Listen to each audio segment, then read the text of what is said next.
Vale. Hola, buenos días a todos. Gracias, Gaetano, por la introducción. Pido disculpas porque nos conectamos un poquito tarde. Normalmente es un poquito más puntual, pero no logré coincidir con el tema de la diferencia ahora con España. Pero bueno, bienvenidos a todos a este webinar. Espero que sea muy útil y muy productivo para lo que ustedes hacen en el día a día, ya sea que estén estudiando o estén trabajando en algo relacionado con compliance o con temas de energía solar fotovoltaica. Este webinar pretende dar una descripción un poquito general de lo que es un modelo de compraventa de acciones de proyectos solares fotovoltaicos, un poco sus etapas, fases, principios, aspectos relevantes. Y la idea es que en este tiempo, que es muy corto para un tema complejo, puedan llevarse una idea de cómo se estructura un modelo de compraventa de este tipo para proyectos solares a gran escala. Entonces, bienvenidos a todos. Empecemos. Quise hacer un poco una presentación, que a veces estos webinars cuando no tienen cara, pues es un poco más, se siente un poco más lejano. Yo soy Ana María Carretero, soy colombiana, soy abogada con máster en Derecho de Energía y tengo experiencia de más de 9 años en temas de mercados y regulación de diferentes sectores de la energía. La mitad de mi carrera la he desarrollado en el sector de oil and gas y la otra mitad un poco en temas de energías renovables. Eh, Recientemente trabajo para una empresa española en el desarrollo de negocios, en la parte legal de desarrollo de negocio y compliance de un productor independiente de energía que desarrolla proyectos a gran escala de tipo fotovoltaico, concretamente desde la etapa más greenfield hasta su construcción, operación, mantenimiento. Entonces, pues espero que este webinar pues mi experiencia les pueda aportar para lo que ustedes están haciendo. Así que bienvenidos a todos. Yo tengo el chat abierto, así que si pueden, si tienen alguna pregunta o en algún momento el audio se va o lo que sea y quieren comentar algo por el chat, yo lo tengo abierto y lo puedo ver. Así que bueno, nuevamente bienvenidos a todos y empecemos. A ver. Vale, pues esto es un poco lo que vamos a ver en la presentación. Voy a hacer una pequeña introducción de qué son los contratos de compraventa específicamente de acciones o los famosos Asset Purchase Agreement para proyectos solares fotovoltaicos. Eh, ¿Cuáles son los principios? No los voy a mencionar todos, es muy corto el tiempo, pero 3 o 4 principios relevantes que tienen que tenerse en cuenta a la hora de hacer y estructurar estas transacciones, porque es importante el precio y forma de pago y qué tan relevante es tanto en la etapa pre como post contractual, qué es un proceso de debida diligencia, cuáles son sus etapas principales, por qué es relevante el tema de las declaraciones y garantías en contratos de este tipo y finalmente cuáles son los elementos esenciales de un contrato de compraventa y unas conclusiones que buscan recoger un poquito todo lo que comentamos durante la presentación.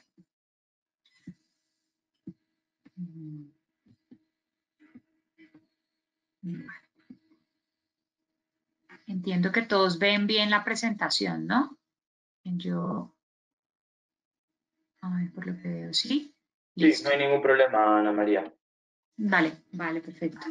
Gracias. A ver, una breve introducción de qué es esto, para, digamos, para dar un contexto completo de lo que es un contrato de compraventa de acciones, es importante mencionar cómo está considerado esto hoy en el mercado de las energías renovables.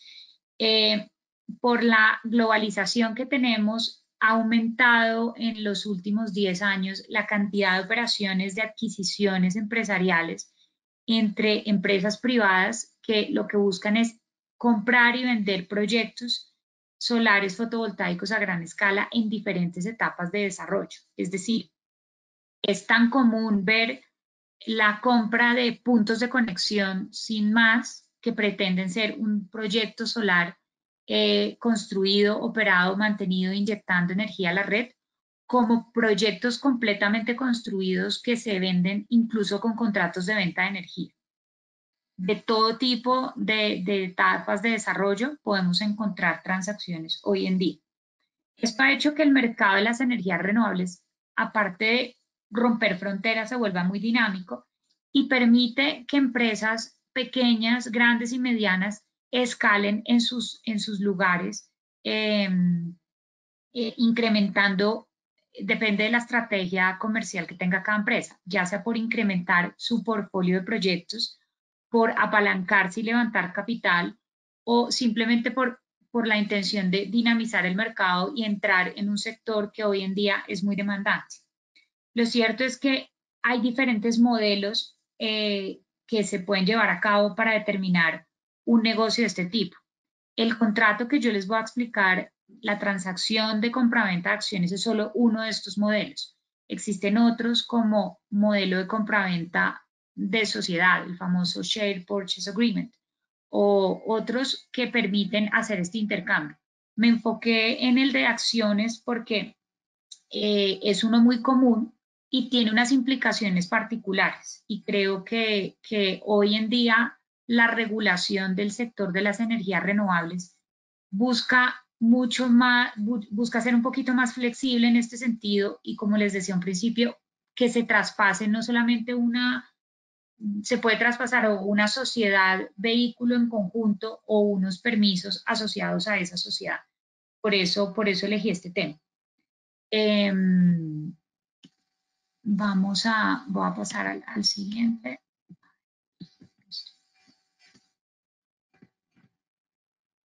Vale. Empecemos un poco a analizar cuál es el objetivo o la finalidad última del contrato de compraventa de acciones. Esto lo que busca es que tanto comprador como vendedor se encuentren y, según el tipo de operación y como esté conformada, el vendedor, que es un titular de unas acciones de una sociedad, lo que busca es enajenar estas acciones que están asociadas a un proyecto solar. Y por otra parte hay un comprador interesado en ese proyecto que lo que busca es comprar esas acciones de esa sociedad asociadas a ese proyecto. Esa es la finalidad última de un contrato de compraventa de acciones. Por la parte del comprador, el comprador paga un precio para obtener la titularidad de los derechos y las obligaciones que son inherentes a esas acciones. Y por la parte del vendedor, lo que busca es traspasar esto y liberarse, recibiendo un precio que va a estar acorde con un mercado y con unas características propias, no de la sociedad como tal, porque la sociedad es el vehículo de la transacción, sino del proyecto que está detrás de esas acciones. ¿Vale? Esto es un poco como el objetivo principal y no es un objetivo muy distinto de los otros modelos que les comenté antes, pero sí va muy asociado a que, dado que es una compraventa de acciones, lo que se busca traspasar son las acciones de esa sociedad. Voy a pasar aquí, un momento, echar aquí.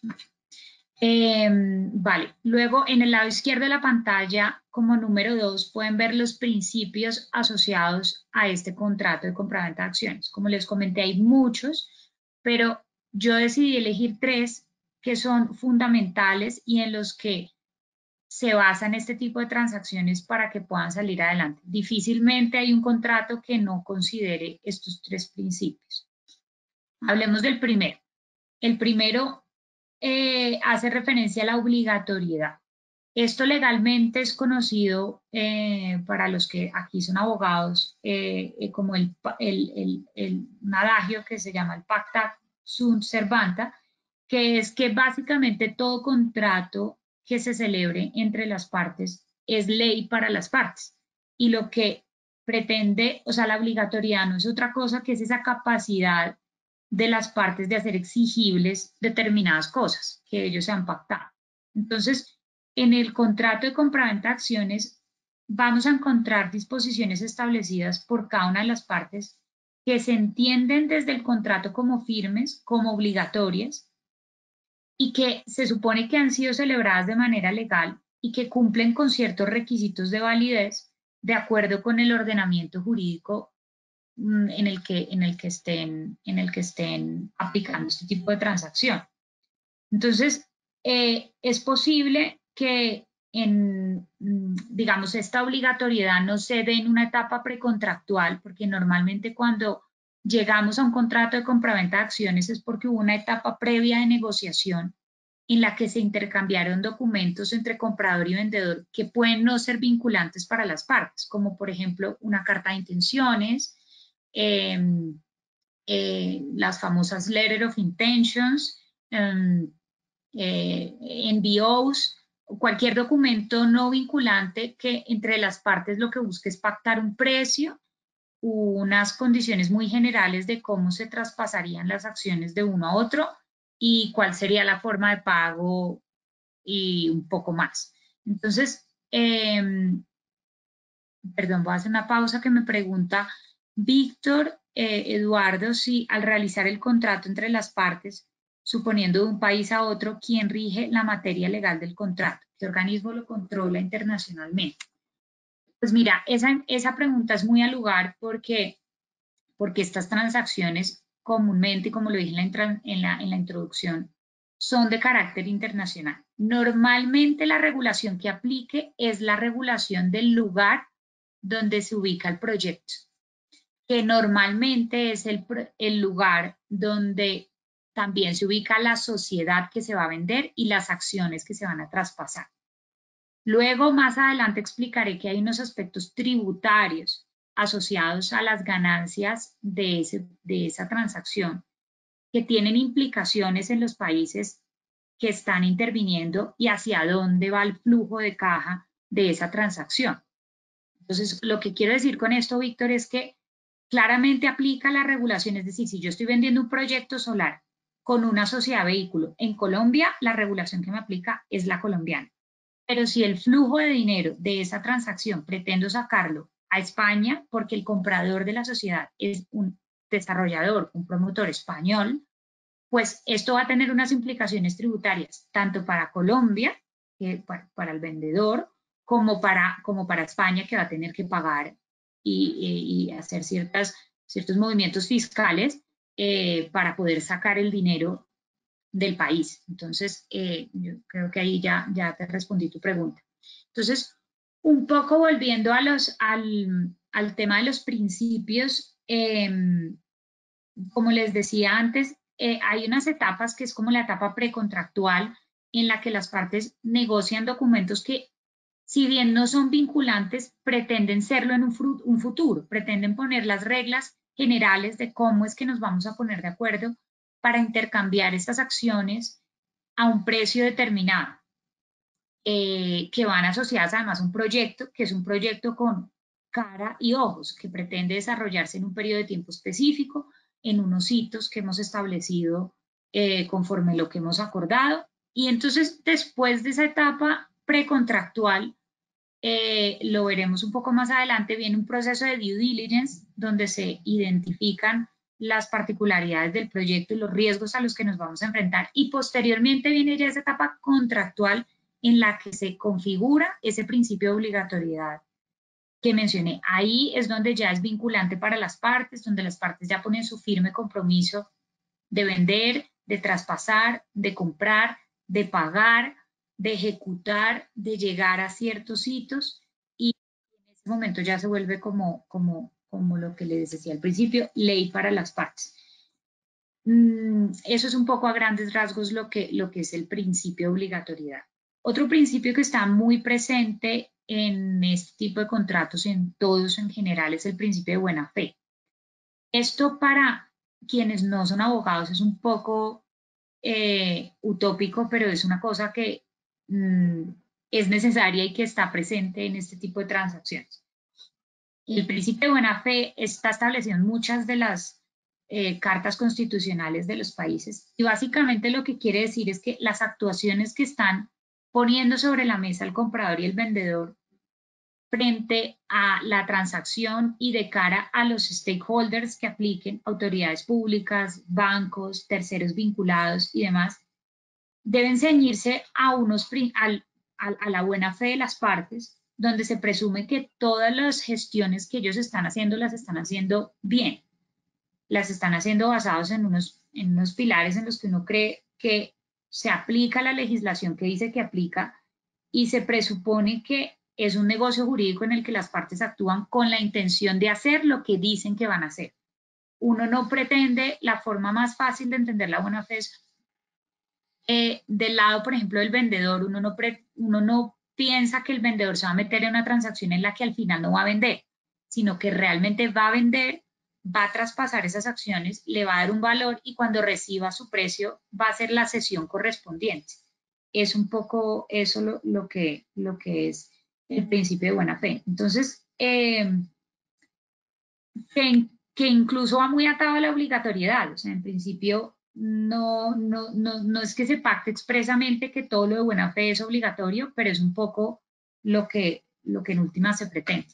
Entonces, ese es el otro principio que está muy presente y que en este tipo de transacciones pues no se queda por fuera. El tercer principio que elegí es el de debida diligencia, entre otras, porque en estas transacciones el periodo de due diligence es un periodo clave para decidir si la transacción va o no adelante. Entonces, ese principio de debida diligencia está como es como un principio que está presente en la estructuración del negocio, pero además es una etapa propia del negocio. Por eso lo elegí porque me parece muy relevante. Como principio, la debida diligencia no es otra cosa que el deber de las partes de actuar de la mejor forma para que la transacción llegue al fin buscado. Es ese deber, por ejemplo, de informar lo que realmente el estado real de un proyecto.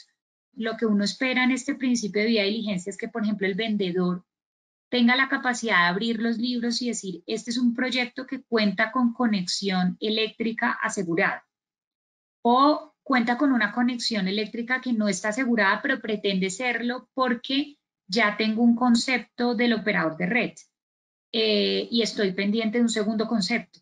O es esa apertura de libros y esa transparencia en la que se revela del lado del vendedor cuál es el estado actual del proyecto y del lado del comprador también se expresa cómo se va a pagar, de qué forma se va a pagar, y cuáles son los hitos que espera cumplir para poder hacer esos pagos.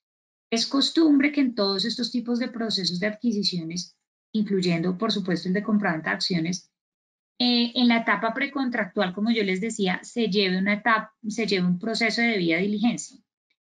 Como les decía, va muy atado al principio porque es esa etapa que la explicaré un poquito más, con más detalle adelante, es que es esa en la que se revisa específicamente esto y esto que les comentaba antes, si se espera encontrar la realidad del proyecto de cara a la transacción. No es otra cosa que esto.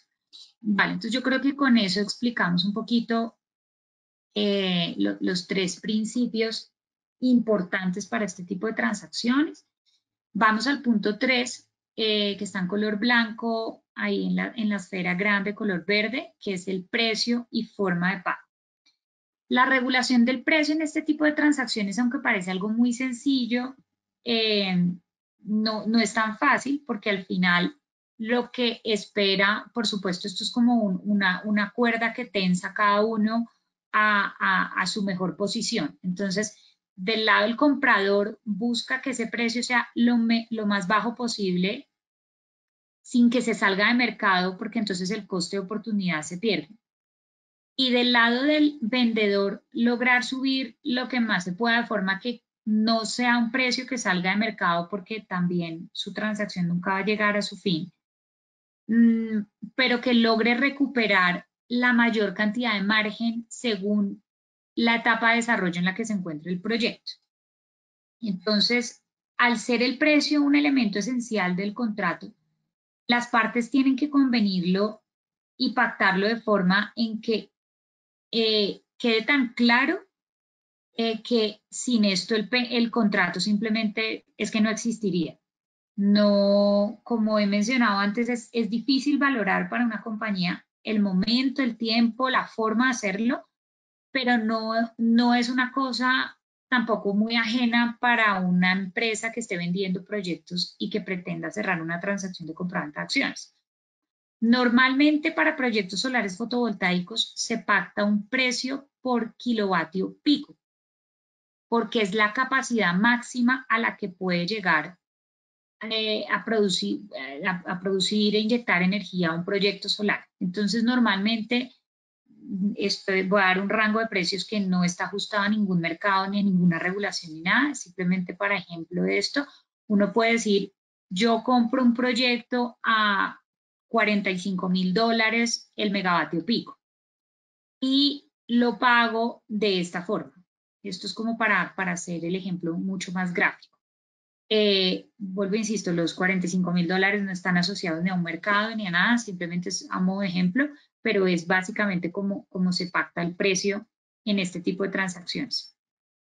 El tema de los megavatios pico para un proyecto solar fotovoltaico no es un tema menor porque las simulaciones que hace de radiación solar por un periodo de tiempo específico y según la locación del proyecto que hace el vendedor y el comprador normalmente difieren.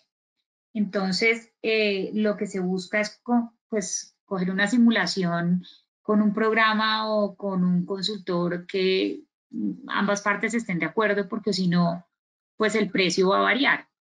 Pero lo que se pretende es que sea una metodología conocida por ambas partes, que haga sentir cómoda a ambas partes y que además se ajuste a los parámetros y consideraciones que ambos quieren aceptar. Entonces, es como normalmente se hace esto. Luego, las partes en el precio que incluye el vendedor en el precio. Aparte de este precio, como les dije que se pactaban estos proyectos, incluyen el rendimiento del parque solar y digamos, de los ingresos que va a tener ese parque solar. Incluyen aspectos como el valor que tuvo desarrollar ese proyecto desde su etapa más verde. Entonces, ¿cuánto le costó hacer los estudios de conexión, estudios medioambientales, sectoriales, de suelo, permisos? Todo lo relacionado con el desarrollo de ese proyecto tiene un coste y hacerlo y ejecutarlo tiene otro coste. Entonces, ese es el margen que tiene en cuenta el vendedor a la hora de pactar este precio. Tiene en cuenta otras cosas como la propiedad intelectual, por ejemplo, el saber cómo, bueno, respecto a marcas y patentes hay un par de temas que se pueden incluir, pero en esta etapa concretamente es difícil. Yo creo que más un poco como del saber cómo se hace, cómo se ejecuta el negocio. Entonces, eso también tiene un valor agregado.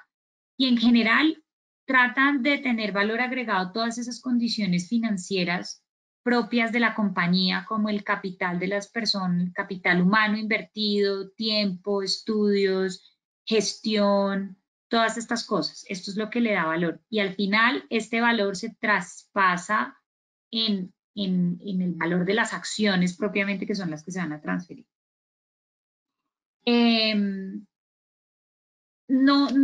Con lo que acabo de decir de la forma de cómo se determina el precio, no quiere decir que es la forma única o por defecto es la que se debe utilizar.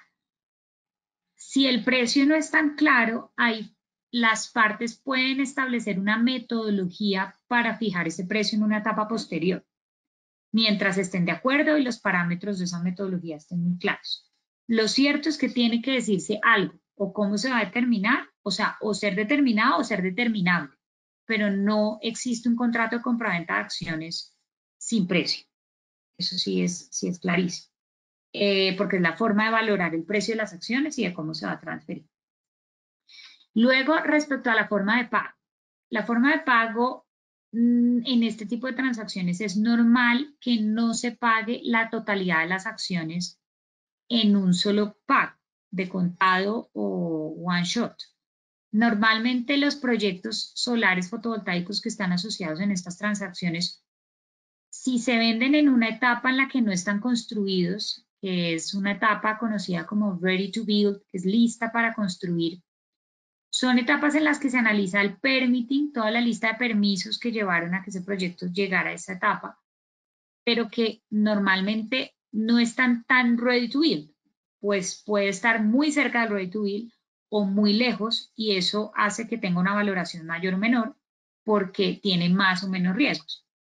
Pero lo que quiero decir con esto es que las partes acuerdan cuotas o hitos de pago en el que se pretende que el vendedor logre alcanzar ciertas condiciones para poder transferir esas acciones y se le vayan pagando de esta manera. Es un incentivo para ambas partes, porque al final el vendedor lo que quiere es lograr llegar a esos hitos rápido para que le paguen y el comprador lo que quiere es pagar pronto para poder adquirir esas acciones y ese proyecto lo más rápido posible. Entonces al final es un juego en el que ambas partes tienen el interés de llegar a la meta, a cada meta o a cada hito lo más rápido posible y de la mejor forma posible. Hitos que normalmente se pactan en este tipo de transacciones pueden ser, por ejemplo, por mencionar algunos, que se logre el cierre de todos los permisos sectoriales. Un proyecto solar sin permiso de licencia urbanística o licencia de uso de suelo o cualquiera relacionado con alcaldías locales o esto no tiene opción de ser construido. Un hito muy importante en estos proyectos es el tema, por ejemplo, de servidumbres para línea eléctrica. El proyecto puede estar perfectamente ubicado y puede tener todos los permisos de la locación, de contrato de arrendamiento o de venta de terreno, de real estate, donde se va a hacer el proyecto. Puede tener un punto de conexión aprobado, puede tener un permiso ambiental aprobado, pero si no tiene forma de llevar la línea del proyecto hasta la subestación, no hay proyecto. Entonces, por ejemplo, las servidumbres son muy relevantes en estos proyectos y uno de los hitos que se suele poner es esto. Entonces, yo pago el 30% del precio pactado cuando pago un 10% de anticipo, por ejemplo, y un 40% cuando el proyecto ya tenga cerradas completamente las servidumbres para pasar la línea eléctrica. Esto puede ser de distintas formas, puede ser porque la línea va por una vía pública, entonces el permiso de vía pública para pasar la línea, puede ser una servidumbre privada que requiere un acuerdo entre el propietario del terreno donde va a pasar la servidumbre y el desarrollador del proyecto, en cuyo caso será un contrato de servidumbre común y corriente que se tiene que elevar a escritura pública. O en Colombia existe una tercera figura que es que los proyectos asociados a los servicios públicos domiciliarios, que se consideran como proyectos estratégicos y fundamentales para el país, permite la legislación de aquí que, por ejemplo, se impongan las servidumbres por vía judicial.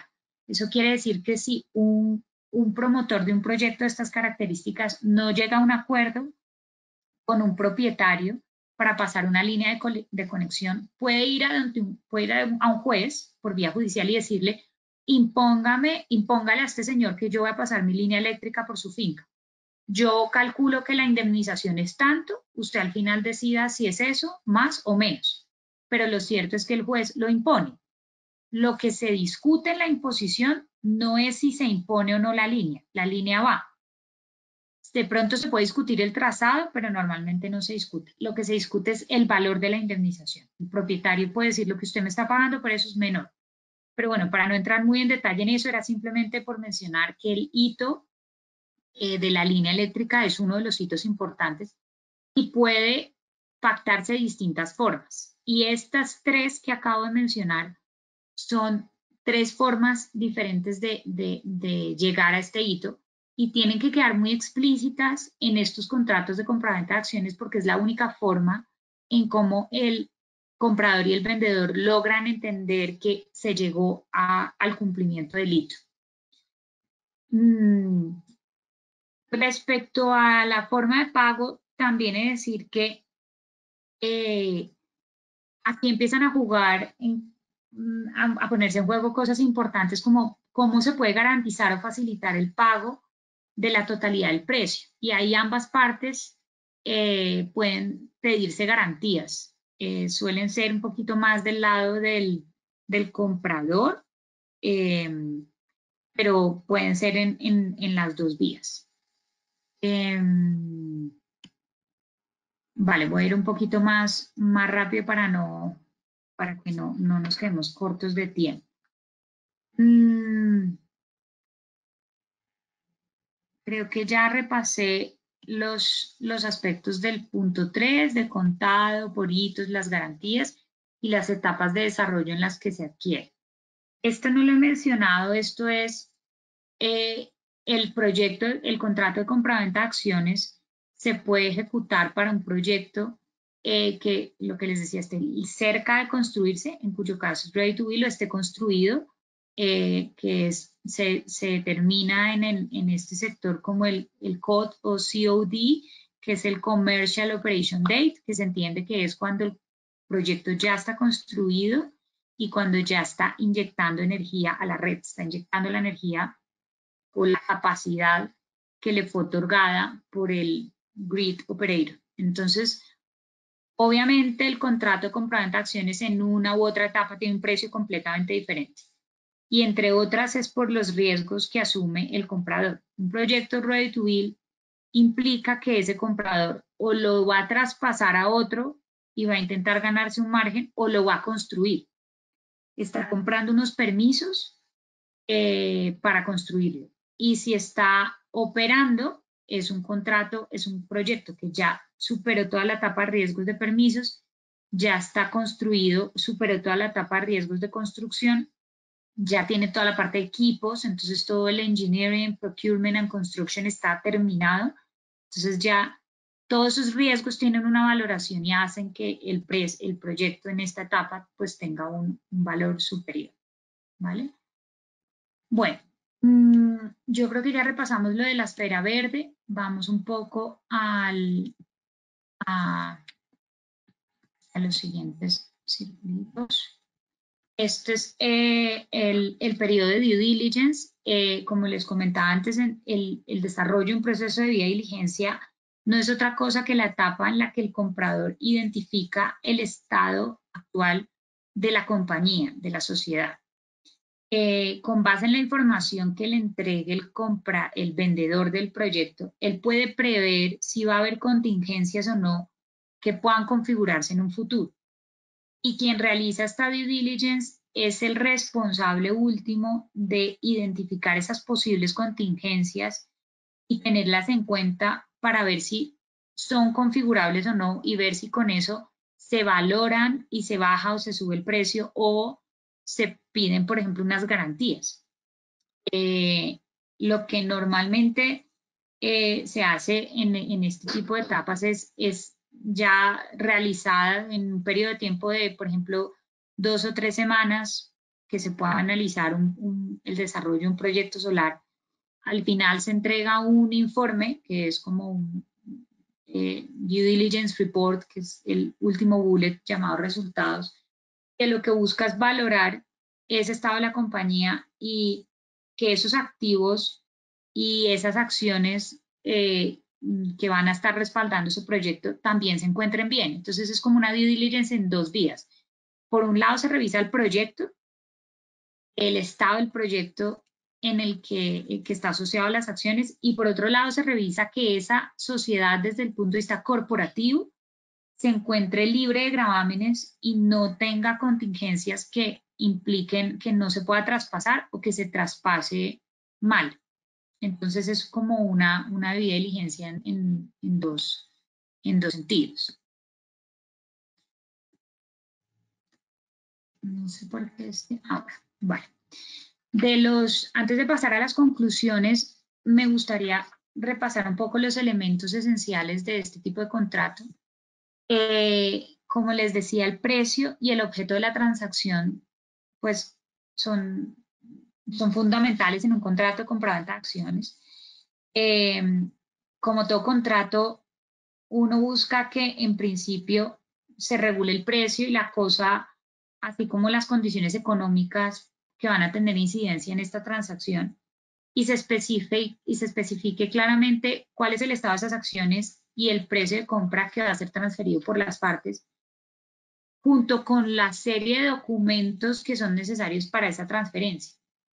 Entonces, lo que hace normalmente el vendedor es que dice, yo me obligo a transferir el 100% de las acciones de esta sociedad y el comprador a pagar un precio X por esas acciones sin perjuicio de las condiciones establecidas en la etapa precontractual y postcontractual.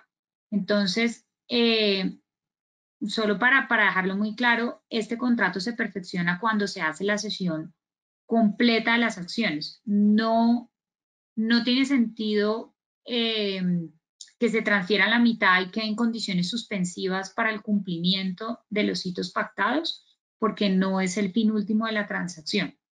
Por eso es importante determinar muy claro cuándo va a ser la fecha de firma, cuándo va a ser la fecha de cierre, si va a haber un long stop date, si va a haber un periodo de tiempo en el que se puede alargar esa fecha de cierre por condiciones ajenas a cualquiera de las dos partes, si se puede modelar esa exigibilidad de esas condiciones, qué pasa si llega una condición exigible y no se cumple el hito, pensado, toda esta serie de parámetros que estoy mencionando lo que buscan es llegar a determinar la forma como se va a transferir esos títulos accionarios a los compradores y cómo se van a ejecutar las acciones durante la transacción. Las acciones como tal son títulos nominativos que lo que buscan es traspasar la propiedad de una cabeza a otra. Entonces, se va a perfeccionar únicamente cuando ese título ya esté endosado, cuando ya esté en nombre de otra cabeza. En Colombia, concretamente, por ejemplo, las acciones se emiten a nombre de la SPV y se entienden perfeccionadas cuando se hace el traspaso y queda registrado en el libro de accionistas y queda constancia de esto. Es la forma como se reputan oponibles a todas las partes, a terceros incluso ajenos a la transacción, porque al final es la demostración de que los accionistas de la compañía target de toda esta operación han aceptado que estas acciones se transfieran de determinada forma. Entonces, estos son un poco los elementos esenciales un poco para hacer el repaso de la presentación. Y luego, un poco para no dejar un gap de tiempo para preguntas y para cerrar los temas que hemos revisado, preparé este último slide de conclusiones para tener una idea ya cerrada de lo que es el contrato de compraventa de acciones. Pues es un contrato como todos que está basado en principios y en una regulación particular que normalmente pues aplica en materia mercantil. Algunas regulaciones lo tienen un poco más definido que otras, pero aunque no esté regulado, digamos que con las reglas típicas del derecho mercantil, es un contrato que se puede estructurar, que tiene cláusulas que están basadas en negociaciones previas, en una etapa precontractual, y que se estructuran conforme el propio negocio de compraventa, que se trata principalmente de una compra y traspaso de acciones y derechos que al final lo que buscan es que el vendedor pueda pasarlas de una cabeza a otra a cambio de un precio. Y finalmente, que este tipo de contrato, como otros, incluye una serie de declaraciones y garantías o representation and warranties que para todos los efectos es como un móvil importante para celebrar el contrato. Ahí es donde las partes incorporan las que quieran para que la operación y los intereses de cada una se encuentren lo suficientemente salvaguardados como para poder cerrar. Entonces, por un lado, los compradores siempre están interesados en que les les pongan ciertas declaraciones y garantías con respecto a la titularidad de las acciones. Decir que efectivamente son válidas, que no tienen ningún problema, que las van a traspasar libres de gravámenes, que la operación se va a hacer limpia, que en el giro de los negocios no va a haber ninguna contingencia o litigio en medio. Y de la otra cara, el vendedor va a querer garantizar la capacidad financiera del comprador, estar muy seguro que realmente le va a poder pagar ese precio acordado en la forma como se pactó y en los hitos cuando se logre cumplir cada uno. En ese sentido, es importante ya para cerrar mencionar que las declaraciones y garantías de las partes dependen mucho de los intereses que tengan cada uno y qué tan fuertes quieren hacer las contraprestaciones en el contrato. Entonces, bueno, esto es un poco a grandes rasgos lo que es un contrato de compraventa de acciones de estos proyectos. Les dejo, pues, porque ya van a ser las 12 aquí en América, no sé, voy a dejar un gap de un par de minutos para que me manden sus preguntas por el chat y las voy respondiendo a la medida que las voy leyendo, ¿vale? A ver. Aquí está. Un segundo. Lucía desde México. Dice, mi duda es si ya se culmina el proyecto, pero el cliente propietario del 50% del proyecto en conjunto con nosotros desea aditivas al contrato, ¿cómo se cierra propiamente? Ya que como proyecto finalizado, ¿hay alguna posibilidad de vender nuestra parte del proyecto? No entiendo muy bien tu pregunta, Lucía, son como un poco varias en una. A ver, voy a tratar de separarla para poder irla respondiendo, ¿vale? Tú dices que el proyecto se terminó y ahí entiendo un cliente que es dueño del 50% del proyecto y él desea continuar siéndolo, entiendo yo. O sea, como si un proyecto tiene dos titulares y uno de ellos quiere vender y el otro no. Si es así, depende nuevamente de la regulación que aplique, pero si el que quiere vender sus acciones, puede hacerlo. Y si quiere el comprador comprar el proyecto completo del 100% de las acciones y el propietario del otro 50% no quiere vender, la única forma de hacerlo es ir a hacer un proceso, eso se llama un proceso divisorio por vía judicial, para que un juez valore y ordene la venta, porque no hay otra forma, si no es por voluntad de los dos propietarios. Y si el comprador está interesado en comprar el 100% de las acciones, tiene que ser por vía judicial mediante un proceso divisorio. Y tu segunda pregunta, ¿cómo se cierra propiamente para... y bueno, más bien la última que dices, ¿aún hay posibilidad de vender nuestra parte del proyecto? La respuesta es sí, siempre que el interesado en comprar esté interesado en comprar ese porcentaje de acciones, porque al final muchos de los interesados en estos proyectos, no, si es un proyecto que no está construido, de pronto no están interesados en construirlo, sino en traspasar esas acciones, darle un valor, hacer simplemente a modo de inversión. Pero si es por intención de construirlo, difícilmente te van a comprar la mitad de las acciones. Ah, vale, correcto, listo, ya. Parece que te entendí bien la pregunta. Vale, ahora Víctor Eduardo Sandoval dices, para poder emitir acciones de compraventa deben estar al 100% los permisos para su construcción o parcial. ¿Esto se puede colocar en el contrato de compraventa? Vale, voy a responderte de la última a la más reciente. Si se puede poner el contrato de compraventa, la respuesta es sí. De hecho, debe ponerse así. Debe ponerse efectivamente que se va a traspasar el 100% de las acciones, pero como bien tú lo dices, si los permisos para la construcción están al 100% o no, porque esta es la forma como se va a determinar, valga la redundancia, la forma de pago. Entonces, es muy importante. Y te respondo tu primera pregunta, que dice si para poder emitir acciones ¿Deben estar al 100% los permisos para su construcción? La respuesta es no. Tú puedes emitir las acciones de la sociedad, incluso no tener el capital completamente pagado. Siempre hay un periodo de tiempo para pagar ese capital suscrito, pero no es necesario que los permisos estén al 100% para la construcción. Se puede negociar y se puede llegar a pactar el último hito de pago del precio cuando los permisos estén al 100%. Entonces no es necesario que estén, ¿vale?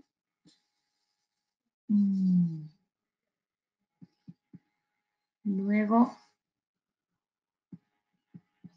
las acciones en qué bolsa cotizan, me pregunta Víctor.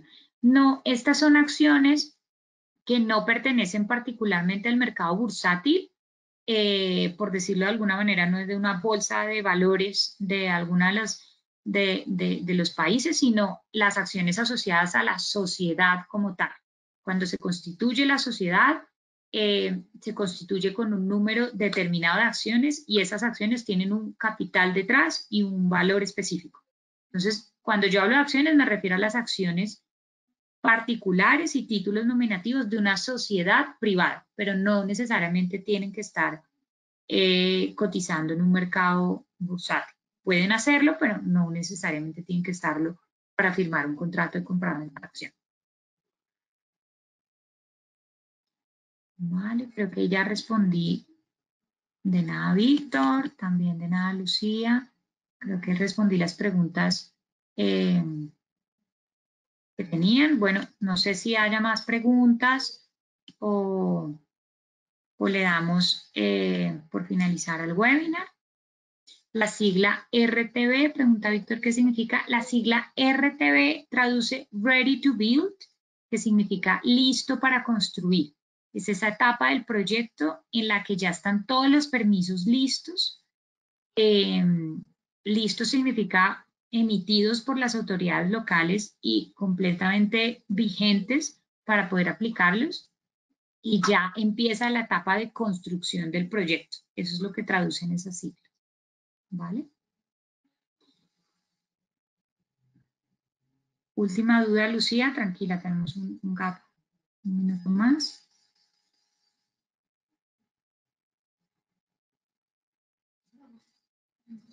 Me pusiste última duda, pero no me escribiste la pregunta. No sé si haya más dudas de otras personas o damos por terminado. Creo que no hay más. Vale, Gaetano, no sé si estás ahí. Sí, Ana María. Vale, creo que no hay más preguntas. Exacto, creo que ya has respondido todas las dudas que había del webinar del día de hoy. Bueno, muchas gracias, Ana María, por tu presentación. Y muchas No, gracias gracias a a ustedes. todos los alumnos y personas interesadas en este webinar. Como comenté temprano, antes, al momento de iniciar el webinar, el día de mañana van a recibir un correo electrónico con toda la grabación del webinar de hoy para que puedan visualizarla nuevamente y poder revisarla. Muchas gracias a todos. Muchas gracias a todos nuevamente. Gracias, Gaetano. Gracias.